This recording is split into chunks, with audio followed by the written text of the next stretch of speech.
For today's video mula sa ating browser, pumunta lang tayo or i-open lang natin yung website ng Google Gemini. So, dito sa browser guys, so sa search bar, search lang natin is Google Gemini. Then search. And ayan guys, i-open nyo lang yung Google Gemini. And ayan guys, pagka-open ng Google Gemini, pumili lang tayo or mag-upload muna tayo ng photo na gagamitin natin. So, tap nyo lang guys yung add button dito sa baba. And pili lang kayo guys sa inyong gallery. So, open nyo lang yung photo. Wait nyo siya guys mag-generate.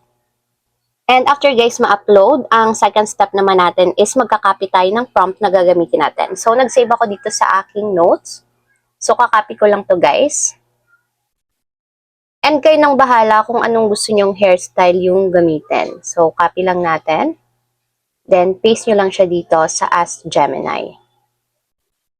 So, and guys, kung makikita nyo, nakalagay is change the hairstyle of this person into the photo into. So, depende sa inyo guys. So, for example, gamitin natin is mermaid curls. So, ayan. And then, after nyo may lagay yung haircut na gusto ninyo, tap nyo na yung send button. And wait nyo lang yan guys hanggang sa mag-generate yung image. So kung hindi yan gumagana sa inyo guys, try nyo lang i-refresh yung website or ulit-ulitin nyo lang kasi minsan hindi siya gumagana. So depende yan sa pag-open nyo nung site nila. So ayan guys, ganito yung lumabas sa akin. So mermaid curl siya. So para naman guys ma-save, tap nyo lang yung photo, then tap nyo yung save or download button dito sa taas. And ayan guys, downloading na siya. So, mag-try naman tayo guys ng ibang photo. So, ikakopy ko lang ulit yung prompt na nandito sa taas.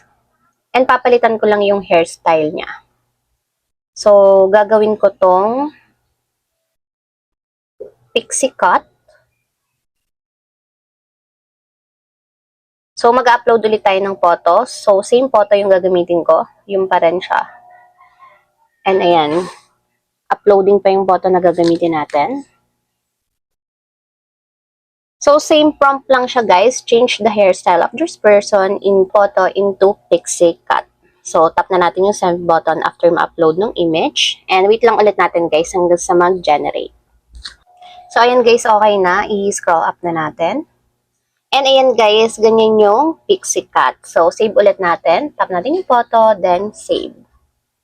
So, last guys, mag-try pa tayo ng isa pang hairstyle. So, mag-upload ulit ako ng photo. So, same procedure guys. Pili kayo ng photo. And paste natin dito ulit yung ginamit natin na prompt.